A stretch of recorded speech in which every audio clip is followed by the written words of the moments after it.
are back, and today we are going to give you all the tea about the husbands.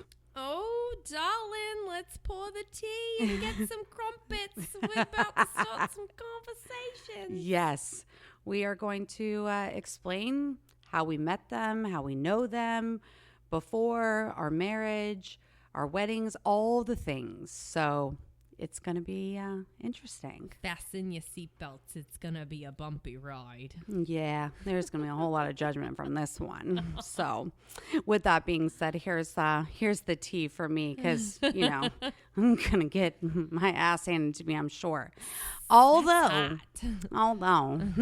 there is the silver lining, but let me explain. So me and my husband, Michael, have known each other for 20 years, and we have been together 9 years for our listeners. Obviously, my bestie knows this, but for the listeners, we have quite a taboo story. Dun, dun, dun. I am actually, I'll just rip the Band-Aid, I am his ex-wife's ex-best friend. And before... I'm sorry, one more time. I'm trying to carry the one here.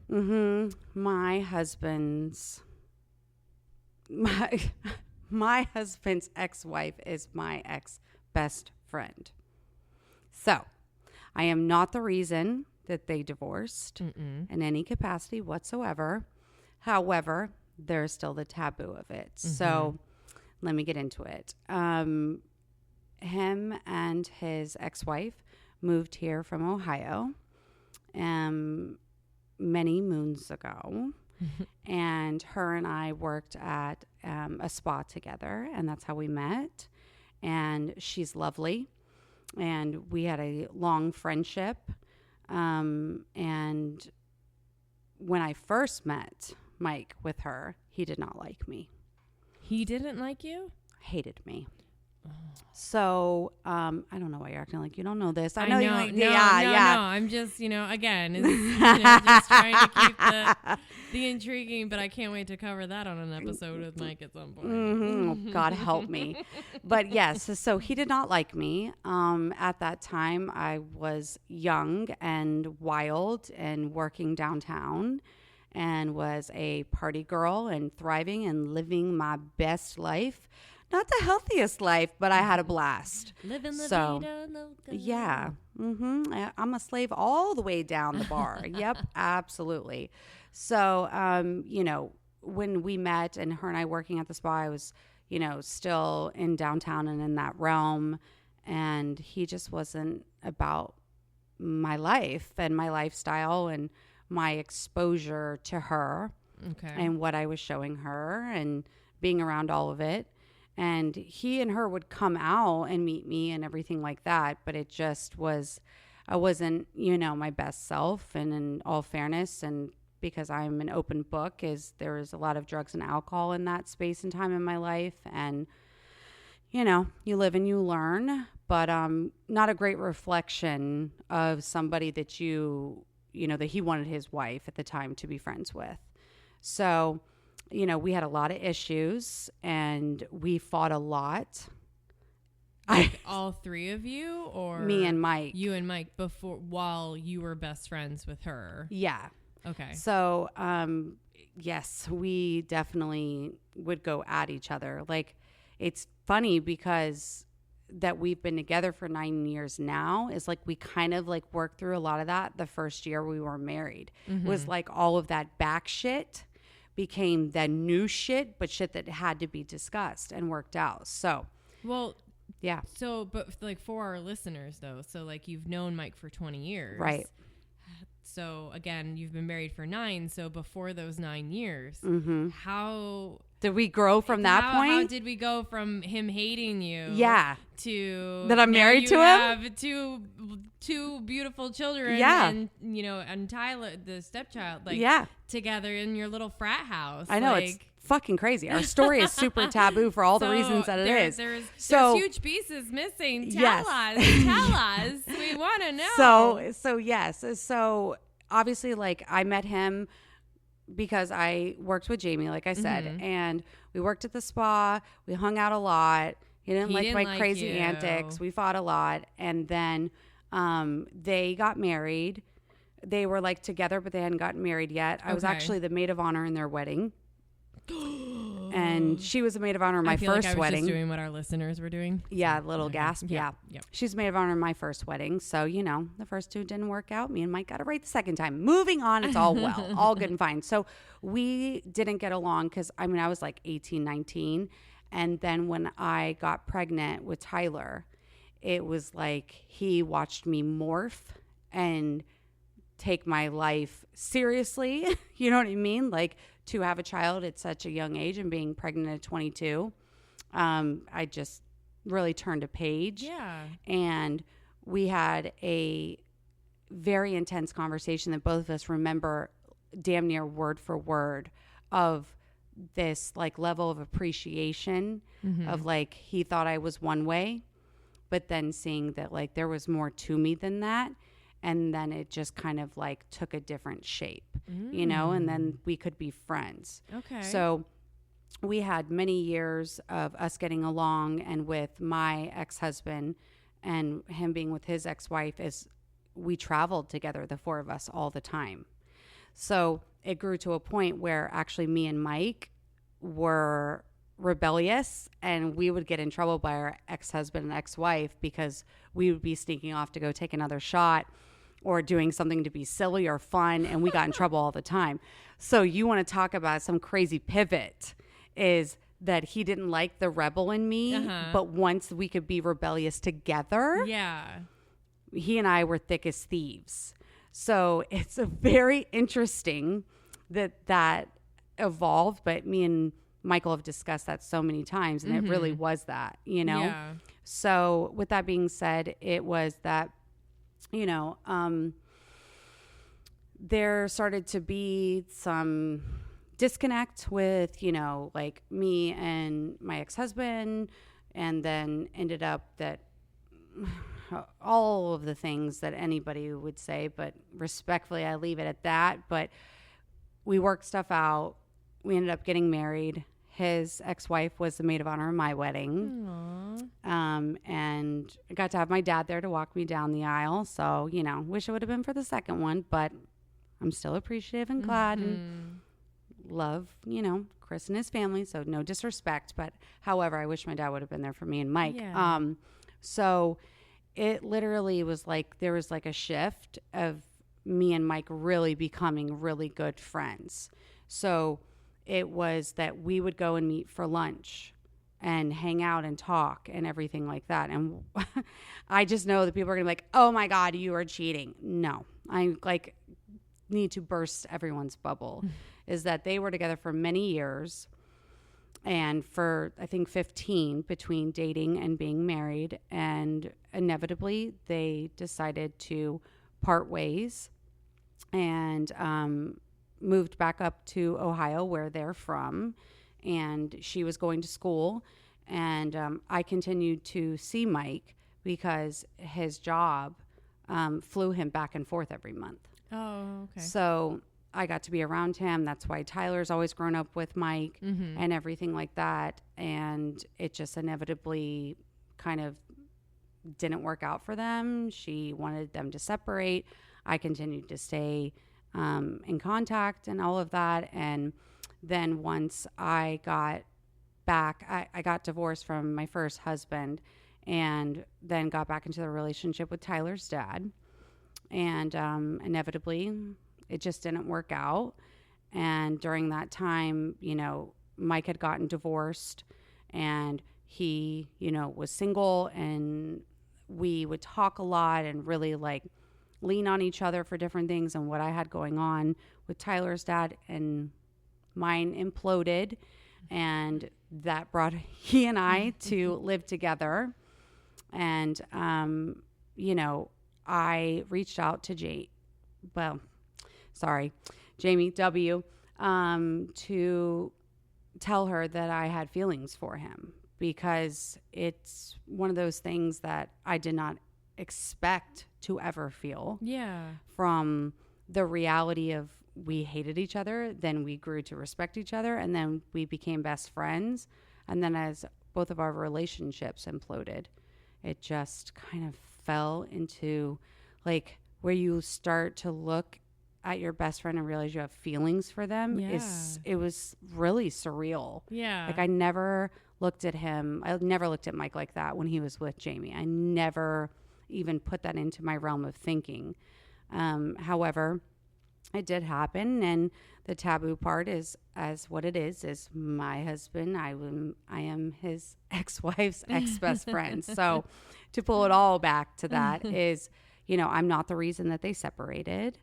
And I got crucified and raked over the coals. And truth be told is that I reached out to her to tell her, as I said, that I had feelings for him. Right. And then told her, I really care and love him and I want to be in a relationship. And that wasn't a great conversation. She was not happy, to be expected. And essentially it was like, we can no longer be friends. Oh. And it was like, I was grieving the loss of that friendship with W, but also Mike was having twofold of that grief of it being some type of conversation. Yeah. With me and him about her, because we both really cared about her, and it wasn't as if like he just lost her, I did too. Right. Even though it was because we were together.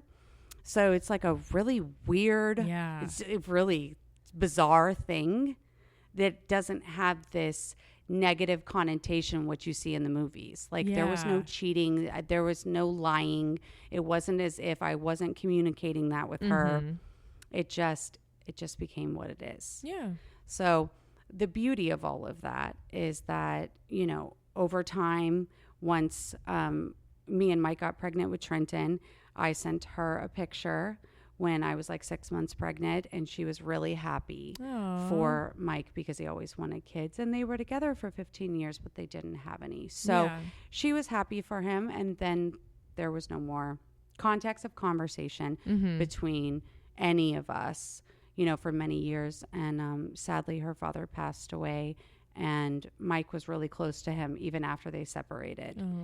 And so we emailed her, partially from him, partially from me, and gave our condolences and respect. And it's well received in the space of maturity. So while the story absolutely is taboo in the sense that it is it really, it's not the worst story someone could say, but I got criticized over being a homewrecker of something that I wasn't. But to each his own. Every woman who's listening to me ramble totally gets it, of like, the optics weren't good. There's going to be, everyone's going to have a side to relate to. Yeah. And it's just life. Sometimes, we fall into the unpredictable, and that's help who you fall in love with sometimes. Exactly. I totally get it. I mean, I like just a wave rushed over me, and it's like bing, oh my God, like I'm in love with my best friend that I never even saw like that. So with that, I really think that you should share your meeting with Darnell. Oh, well, we met working together, and if someone would have told me that was the man I was going to marry someday and have children with, I would have laughed in their faces, because first, I didn't really ever want kids. And I don't think it's that I didn't want kids. I think I just didn't see myself as being a mom or raising kids. Like, it just wasn't, I wasn't one that had like a plan. Right. I wasn't like, oh, this is what I want my wedding dress to look like, and this is what I want my wedding to be. And so, like, unlike my crazy ass. Got it. Check. You're the one that said crazy. I did not say crazy. I'm the one that just planned my Barbies of what my life was going to look like. You planned your Barbie wedding? I did not. I was not. I didn't put a plan together with my wedding. It wasn't something I thought of. Yeah, you didn't envision it like a little girl. So You guys met at work? So we met at work. We worked together for a few years, and then I had separated from my ex-husband.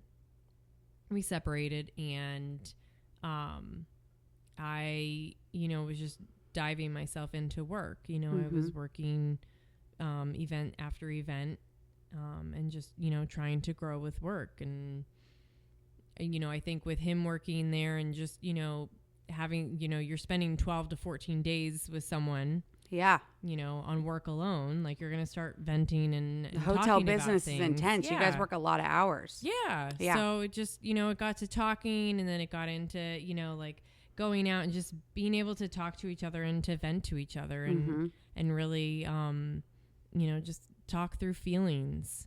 And we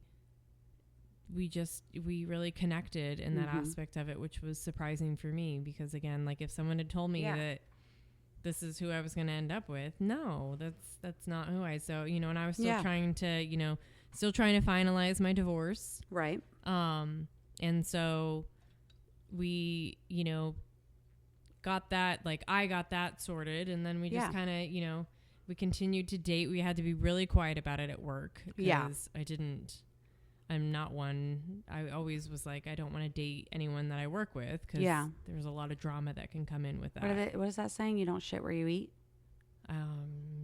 Sure. That sounds really gross. It does. Either way. It does, right? Like, why would someone be like, oh, yeah, I eat where I shit all the time? Like, why would that even?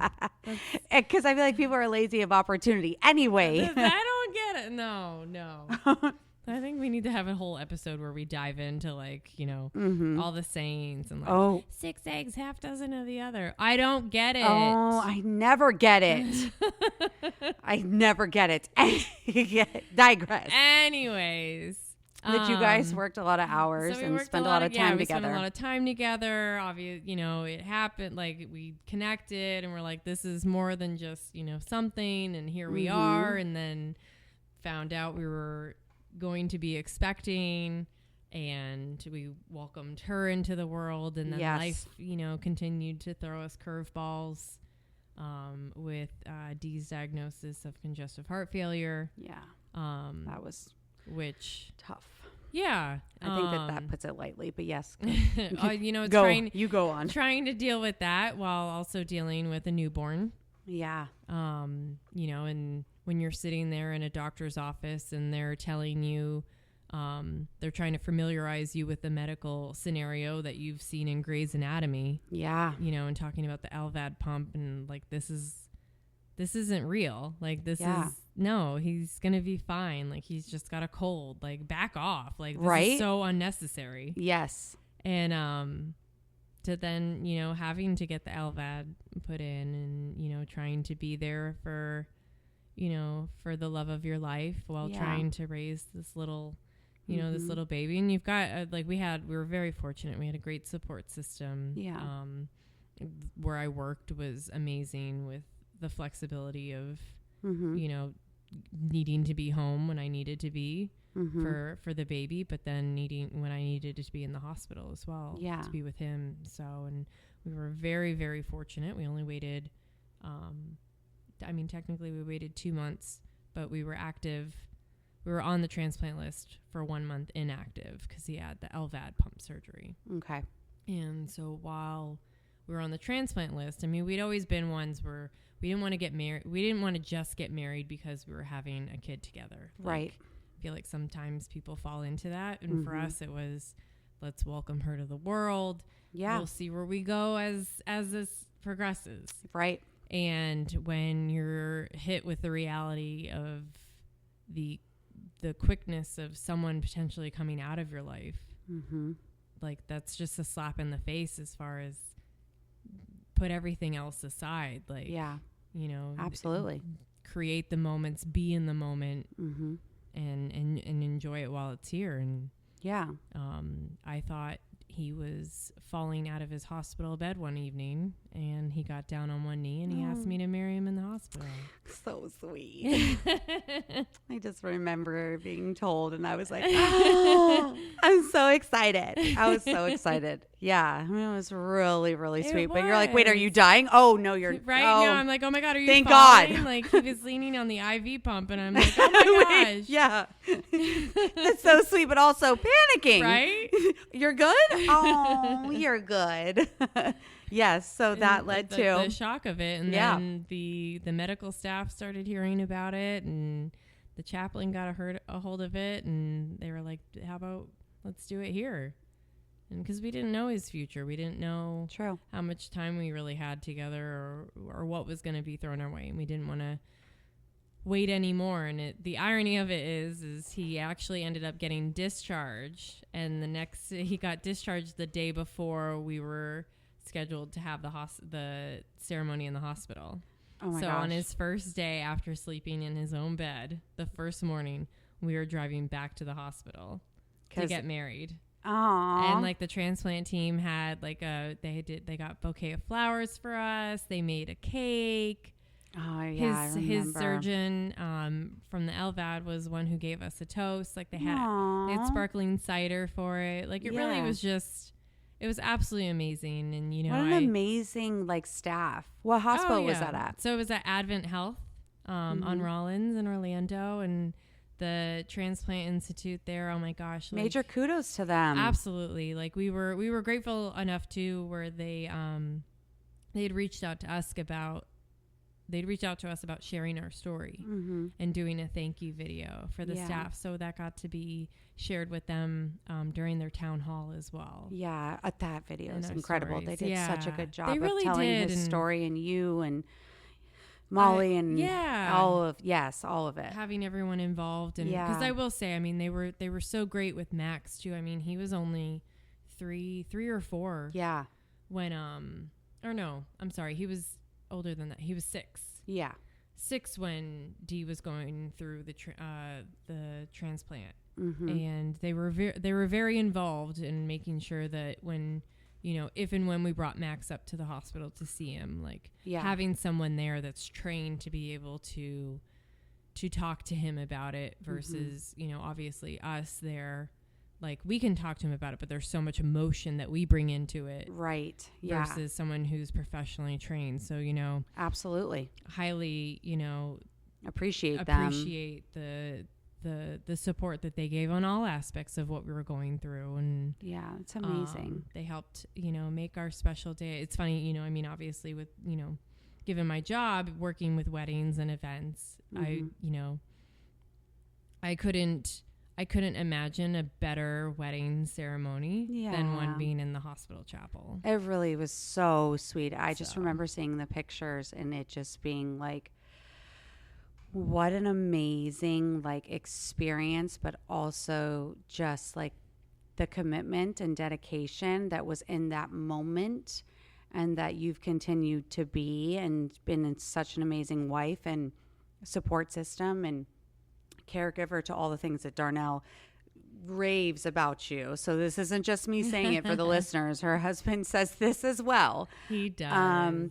Of just being all of those things, but it to be in the most tried and true, and all of the vow that it is it was such a beautiful thing that you guys got to experience and have, and to get married. Special. Yeah. And that's what, so like once we, at that point we're still waiting for a heart. So we had said, once we get the heart, once, he's healthy and he's back, back to as close as he can be of himself. Right. Let's do a celebration where we can invite friends and family. And then we're like, okay, between the two of us, so we have a lot of friends and family. Like, how do we do this? Like, right. So naturally we're like, hey, let's go on a cruise. Yeah, buddy. Yes, me and Michael were there for that. Yes, we were. Yes, it was so much fun, and it was a banger, dude. I think we were on the Carnival of Valor, and thank you to Carnival, because when planning the wedding, it was unique on how we had to, or what we could do. I will say, because we were already legally married, we did have more options available to us on where we wanted to have the ceremony, and the party. I mean, if anything, at that point, it's like a vow renewal. Yeah, that's what it is. Yeah. Yes, because we didn't need an officiant, right? we didn't need a legal officiant, if you will. Right. Yeah. Yeah. Dee's uncle Neville did a great job with performing our ceremony on the cruise. And yes. it was great because it was a first time opportunity too for me to meet his family face to face. I mean, a lot of those people I had already talked to, having gone through his transplant. Yeah. Because fortunately we were very blessed, and he had his transplant. It was successful. Yep, it was very successful.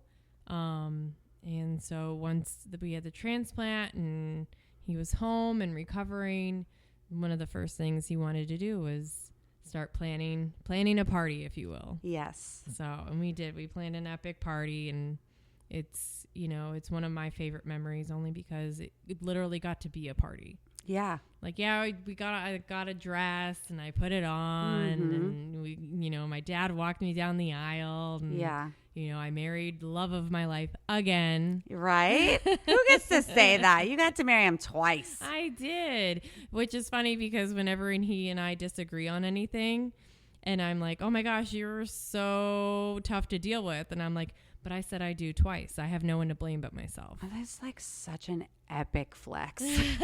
Like, what a flex. To myself, though, I have no one to blame but I put myself in this situation. Yes. Yeah. Twice. Yes. So, yeah. Yeah. It was an amazing cruise. It was so much fun. So much fun. And especially that it was over like Halloween. Yeah. We all get to dress up. That was super fun. Yeah. And so, the following year is, me and Mike. Yeah. Yeah. Well, I think, didn't we get married before you guys? Wasn't it? Yes. Because it was in October. Yes, because I remember telling you I was sending the invitation to Mr. and Mrs. Grove. Yes, or I had you on my spreadsheet as Mr. and Mrs. Grove. Yeah, because we got married in October, and you guys got married in October. Yes. Was it the next year? No, because it was Halloween, so it was later. It was a couple weeks. You probably treated it as your honeymoon. Yes, I think the second honeymoon. I think so. Yeah. I actually. Oh my gosh, this is so weird. This must sound like you and I don't even know like when we got married. This sounds so ridiculous. Right? But also like this is legit. Like guys, we're having this conversation of like, wait, what year? What day was it? It's been that long. I don't remember what I had for dinner on Tuesday. Okay, so they should bear with us. Yeah. Yes. So me and Michael, we had our wedding in our backyard. I loved your wedding. Thank you. It was like, loved my dress and all of the lace and everything. Yes. And my dear friend Kim, you know what I mean, facilitated and helped me with that and made sure everything was perfect. Yes. And remember, like she was actually pregnant and ended up having health issues and she couldn't be there. So it was, always as they say, like weddings and funerals, you know what I mean? Like there's always kind of like crazy things that happen. So it was sad that she couldn't be there, but I was able to FaceTime with her before for her to see me all together, and love you to pieces, Kim. It was just really, really cool. And, obviously my dad not being with us is my mom and Papa walked me down the aisle. Yeah. And it was really special. It was really cool for it to be in the backyard. Yeah. I really liked like all of the twinkle lights and all that kind of stuff that just I feel like was kind of like a Pinterest. Also, love you, Kim. You made that shit happen, girl. DIY queen. Yes, she's the best. So it was really, really just super special for all of that. Like we had such a good time and we were surrounded by people who were really supportive and loved us and cared. You know what I mean? Just the same as you guys. Like there was like that authenticity of the people who show up for you. So, we greatly appreciate everyone who showed up and had really good memories and danced and drank and had a blast. And, it was really, really good. So it's always going to be one of those things where it's like, there's always those kinks and different things that was at your wedding and mine and all the things in between. But overall, we both feel, the same way about our husbands. It's like they really are such a major like beacon for us to be the best version of ourselves, are very patient with us. Extremely.